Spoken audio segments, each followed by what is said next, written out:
Hey guys, Anthony 4x4 Diesel. We've got approximately 200,000 K LC 150 Prado, and we are going to just go underneath and have a quick look. This is getting pretty boring, so we're not going to waste too much time, but have a look at these.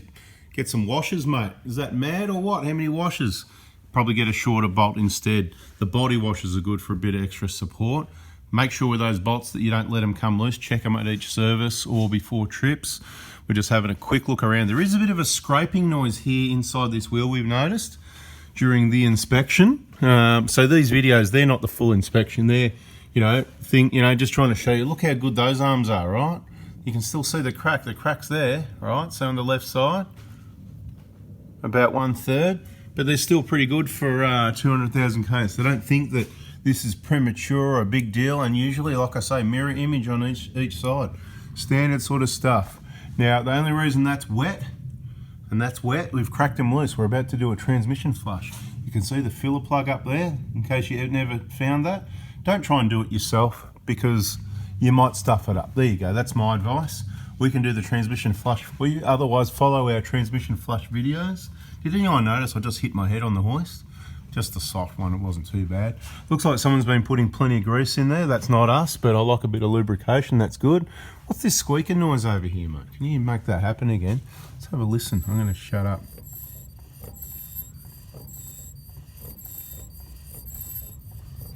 Donkey.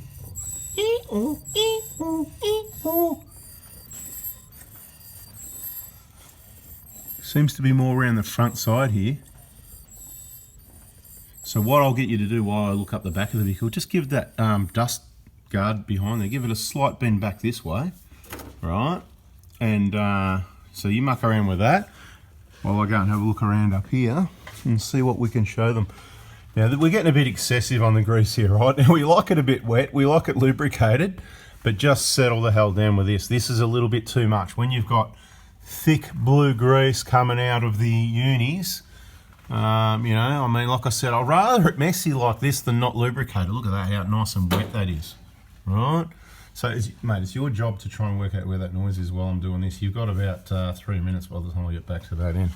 Okay, so keep it lubed, but you might be worth looking underneath, or at each time you do this, look and have a look from last time.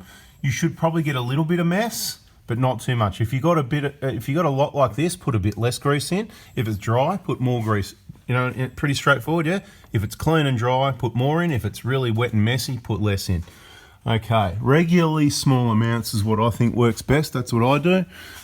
You got the airbags. So this is obviously a Kakadu, because it's got the airbags at the rear and it's got the KDSS sway bar as well. Rear brakes pretty close to new. We can quite easily see that, right? There's plenty of meat there from all the way back there. Just having a general look around. We're not going to spend too much time on this. Pretty clean. This is the typical, no real rust to speak of, so it hasn't been backed into oceans and that sort of thing.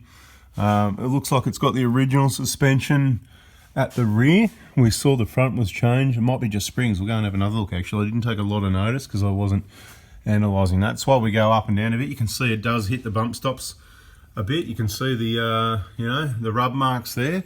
So is that going down overnight, or is that flogged shockers? Probably flogged. They certainly need to be changed. 200,000 Ks is way too much. Exhaust is good as always. This one, not a lot of off-road, if any. Fuel tank's in really good condition. No K-on extra underbody protection needed. Now we've got a little bit of that oil coming out of the transfer case. This is really important because we've got that dodgy quick oil leak fix video, the best oil leak fix that works. And look, we understand, of course, that that's an air. So your transmission's in the picture now, your transfer case is in the picture now. At that join there, there's not meant to be oil in there. We know that. But what we're trying to say is, see, there's not a drip there. And for some people that don't like this wetness, look, some of it can be off the grease, right? Because see all the grease here and it just makes it wet. But we've had vehicles where there's not grease there and there's still a small amount of oil there. We don't believe it's worth the amount of work involved. And to be quite honest, when it's the 150s with an electronic actuator and you don't have to go in the vehicle to disconnect the shifters and things like that, it's a pretty straightforward job to slip this out and change these seals, but it's still a few $100 worth. And this is not an oil leak. Personally, if that was me, I'd probably just wash it if it was my vehicle and monitor the situation. But for people that like it Mickey Mouse clean, You can do it as neat as you like. My demonstration was trying to show you that the RTV sticks really well. If you clean that and stick it on there, it's just going to hide that little leak. It's not going to fill up in there because there's not enough oil leaking that it's ever going to fill up. Because when you go check the oil level here, it's still full because it's not an oil leak. It's just an untidy. How you going up that in, mate? We're nearly back to the front. Have you worked out what that noise is? Is it doing your head in? One of those ones that does. He's not complaining about the noise, the client, by the way. We've just noticed it and we're just curiosity. Front pads, they're about 50% worn. That sounds very much like a wear indicator scraping. Right, now let's have a look at these rack boots. You're going to see the typical, see the bit of a sweat there like always. So original suspension, the coilovers here at the front are standard. So he's just changed the front springs to give it a slight lift, which I don't think it's worked out too well, to be honest, because it's very low, this one I noticed. He's got the bull bar and he's just whacked some springs in there. I would have gone a little bit more spring, and then you just tweak the rear a little bit as well. That's how you can see our Kakadu suspension video. Just looking around. All right, mate, time's up. What do you got? Wear indicator. Wear indicator, okay, good work. So guess what? I didn't even have to look. I listened and I knew what it was. You see it scratching? Okay, let's do, yeah. Can you hold that light there for me? I'm just going to show everyone. Just down a little bit like, we don't want to hang on. Sorry, I'm trying to, if you can hold the light just there like that, and I'll try and zoom it for everyone so they can see what's going on, right?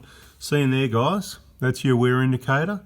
And if you hear a really light scraping sound like that, that's what it is. So this one, it's going to need some brakes soon because wear indicators don't scrape unless brakes are low. And there can be a couple mil left, so it's not an emergency situation, but this one does need a set of front brake pads.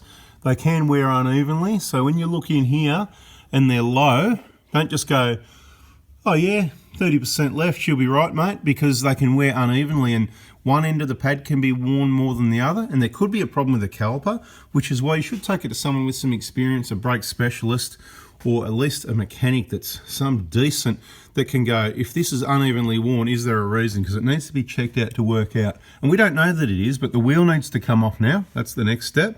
As part of the next level of the inspection, this wheel will come off. We'll check out those brake pads and we'll see if they're unevenly worn, and the video will then focus over that area. So I don't know if we're going to have a look on it, up underneath the bonnet first. You see the same thing, the usual rack sweat. Check the power steering oil level, of course.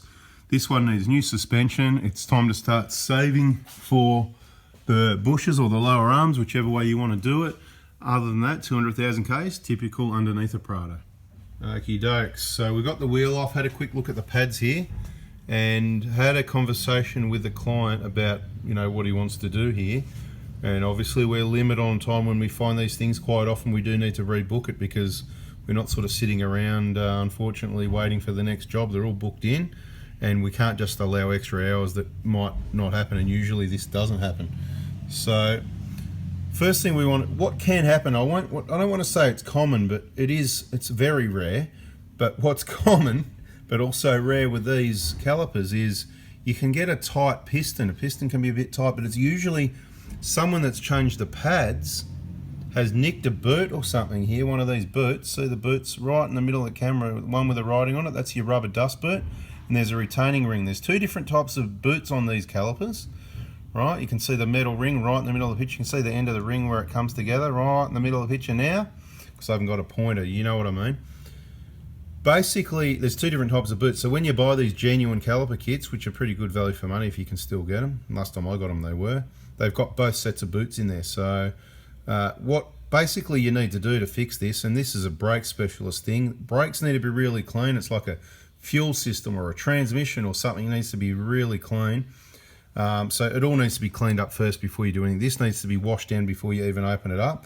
But if we find a piston that's tight, what you can do is you can actually remove the boot. You're going to find the one with the hole in it usually. You can usually push the piston out a fair way, clean it up while it's in there, lubricate it, push it back in and out a few times, get it working normal and put the new boot over it, and you're in business. And some people might say that's a dodgy fix, but I've been around decades, including in a number of brake specialist businesses, and I can tell you that works. I'm not here to sell you a new caliper or anything like that, so take it or leave it. Now, client says that he's gone through a couple of sets of brake pads fairly quickly, And I straight away said, well, what brand of pads were they?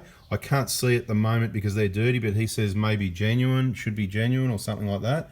But looking at this, and you can't see the wear indicator's on the inside of the pad at the other side. The meat of the is around about the same thickness as the backing plate. As you can see, there's plenty of pads there still at the moment. And the wear looks relatively even. Now, this top one out here looks like it's got a little bit more than all the rest. The bottom and the top of this one, so the bottom on the left and the top on the right, looks about the same. The bottom on the inside looks a little bit less, but I haven't measured anything and there's not much in it. So what we need to do, we're going to gently use a screwdriver, because this is usually an easy way to push the pistons back. And if we can't do it easily, then there's a problem. Now what we'll notice is whichever piston, one of the four, if it is one's really hard to go in, that's most likely where the problem's going to be at. Now it can be opposite as well, because if the piston's stuck, maybe the pad isn't wearing. So it can go either way, like lots of things with vehicles, and you need experience to be able to work out what's going on. So we're going to get in there. Obviously it's going to be hard to video. I need to get everything dirty, get the hands dirty. So we'll probably try and let you know the outcome, but at least there's something a little bit spicy going on this vehicle inspection instead of the plain old boring whatever, right? So what we will also do, if we don't find a problem, we may replace the brake pads. It seems a waste because they've got plenty more life left in them yet. So I'm probably leaning towards not replacing them. We might rebend that wear indicator on the inside of the pad. Whoever's installed them maybe hasn't set that correctly. Now, what you got to think about is the pads, generally, they've got about 10 mil of meat. Let's go to the bench and measure it up and be more precise. So here we've got a new set of genuine brake pads on the bench, right? New, genuine. See, genuine red box, right? This is the wear indicator in question right here, right? One of these. Now, a couple of things. First, what we want to know is we'll get it out of the box. Get it out of the box. It's out of the way. Let's have a look at the detail of the brake pads, and you might want to learn something about those. Who makes them? Advix. Right, let's have a look at the thickness. This is hard to do one-handed as well. But let's have a look at the meat. When we talk about the meat, that's what we're talking about. You've got around about 11 mil of meat. Right here I am trying to get the measure. It doesn't need to be a super accurate measurement, right? Now, the wear indicator. If these brake pads, we quite often see them lasting over 100,000 Ks, sometimes closer to 150. So if these new genuine pads last, let's say 100,000 Ks, that means you're going to use 1 millimeter every 10,000 Ks. Right? Now, every service, the brakes should be checked. It's one of the priority things, and quite often people are going to tell you need new brake pads when they're half worn like the ones in the vehicle, which from the calculations we've just talked about, we already know those pads have got maybe 50,000 Ks left in them. Now, what you've also got to take into account, brake pads, they wear down faster as they get hotter. As they get lower, they get hotter because there's less meat there to dissipate the heat from. So this end cools down quicker, and it stays cooler, so therefore it lasts longer. The further they go down, the quicker they wear out. So don't underestimate towards the end. Don't muck around with brakes. When they get down to about 20%, so 2 mil, 3 mil, just get rid of them. Don't worry about the last 2 or 3 mil. Like your tyres, don't try and get the most out of them. It's not worth it. It can be a matter of life or death. So, but look, what I want to point out is here, the wear indicator, if we can, do a bit of a dodgy measurement again. 2 millimeters, right? So they've got the wear indicator on a genuine pad here, set that it's going to scrape. That's what's scraping, that little.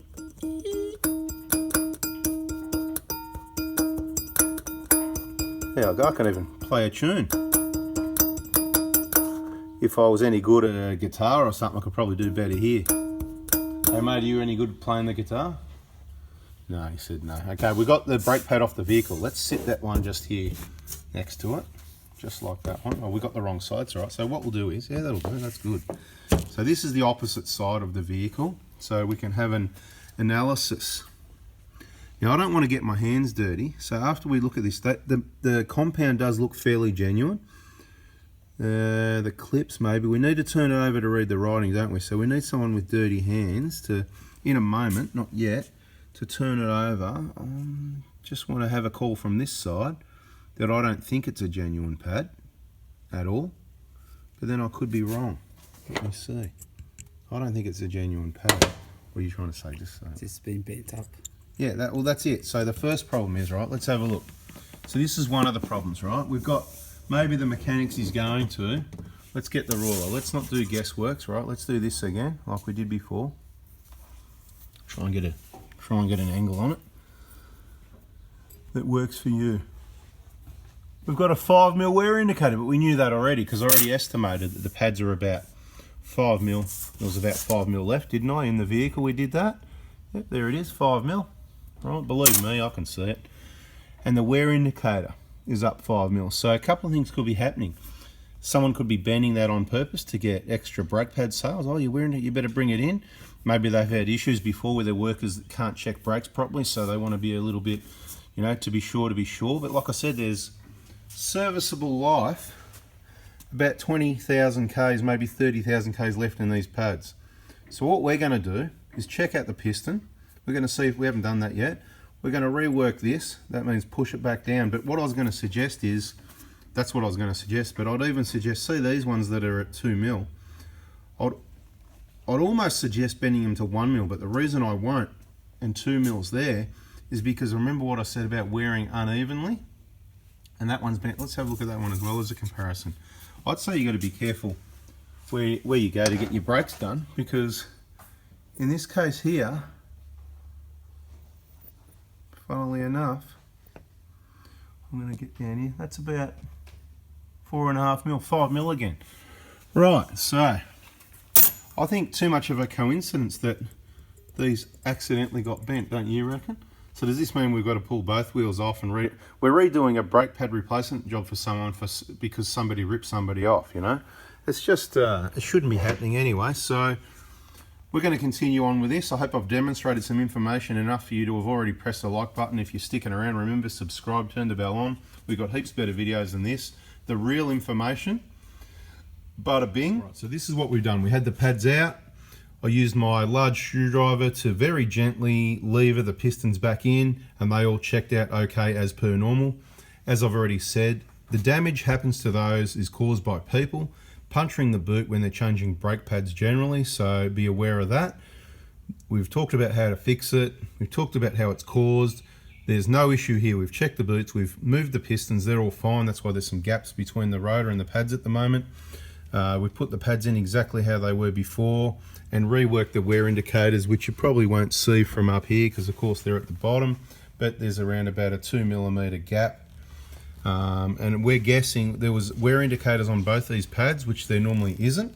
So we're guessing that they've put both the pads that were meant to be inner pads with a wear indicator on the inners at the left and front, on the inner and the outer on the passenger side, and there's probably no wear indicators on the driver's side. Does that look right so far, mate? No wear indicators over there? No.